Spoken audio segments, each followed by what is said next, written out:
let's ask that obvious question from the title of the book. Your kids come to you and they say, listen, I've seen Woodstock. I saw what your generation was like. Why shouldn't I do the same things you did, Mom, Dad? And those are great questions, and I hope your kids will ask you those questions. The answer is that this is the first time that we as parents can get away with the message, times have changed. Because drugs have changed. Marijuana is not the same drug that kids experimented with in the 60s. And sex has changed. And we can say, look, I had sex. I mean, your kids aren't dumb. You were married 15 years ago and you have a 16-year-old, and they're going to ask, did you have sex before you were married? And if you say no, you've lost them.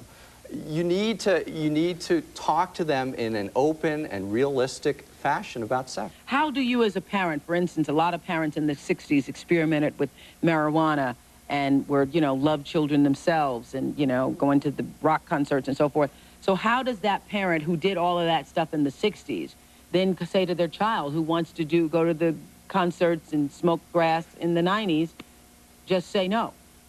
This is the first time in the history of our civilization that you can get away with the line, times have changed. Marijuana is a different drug than it was in the 60s. We know more about it. I think parents need to be sure that they set firm limits, and because they made mistakes, as you're hearing here, doesn't mean that your kids have to make the same mistake. Now, can you give your kids the benefit of your experience as if it were a Christmas present all wrapped up? The answer is probably no.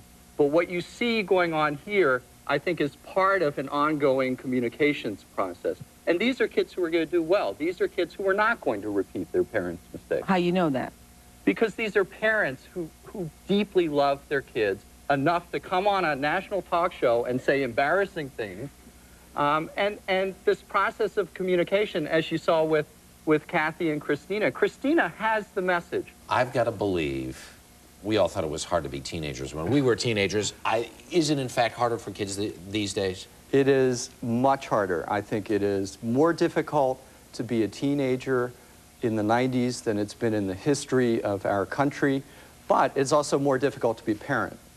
And I think parents have to become more savvy about the influences on their kids, the media, not CBS This Morning, but other bad influences on their kids. And they have to learn to deal with these issues. You see kids in your position in a big hospital down in New Mexico. Do parents as a rule, do you think parents as a rule in this generation, the baby boomers who are parents now, do you think they're doing a very good job? I think they have the potential to do a very good job. I think they're scared to death. There are those parents who did drugs in the 60s or who had sex at a young age, and they want to do better for their kids. And then there are a whole group of parents who didn't do those things and are even more terrified.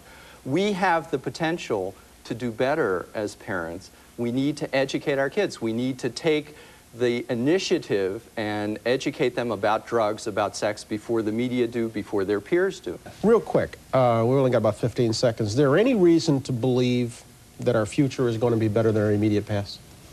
If the children's television bill is passed, it is a big first step. And I think parents always ask me, what can I do? The networks are big, I'm tiny.